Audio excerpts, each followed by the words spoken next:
This is a walk down memory lane with the Sapphireone application. In 1986 we released our first version. Back in 1986 the Sapphire application was referred to as Sapphire, as there were three separate applications. We had our financials, we had our payroll, and we had our assets. And that remains separate right up until 2000. It used to take us more than 12 hours to do a compile, and we'd send it out on 30 plus floppy disks in 1986.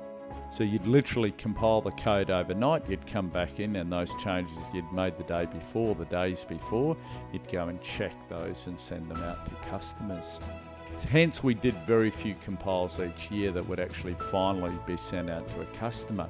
As we moved through the decades, we moved into the CD-ROM era, and we started shipping the application out on CDs, which dramatically improved the performance of getting the disks out to customers. And obviously the compile times of the faster processors came down, and we were able to compile the code a lot quicker. In 2000, we changed our name from Sapphire Software to Sapphire One. The Sapphire One being that we merged our financials and payroll and assets as three separate applications into one application. And that was the idea behind the Sapphire One, because it simply, all the applications, it was a point of sale, and other applications became one application. In that time, we also, in the 80s, we were limited to 99 fields and 99 tables in the database, and that became a lot more as time went on.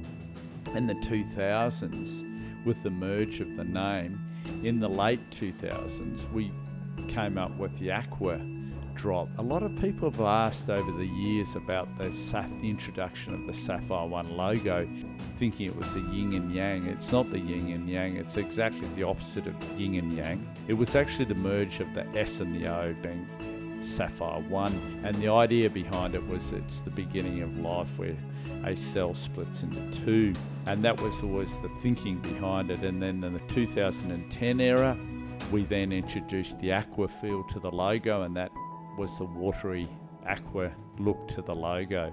And that continued on through all the iterations. And this is a representation of the thousands of compiles that we've done since 1986.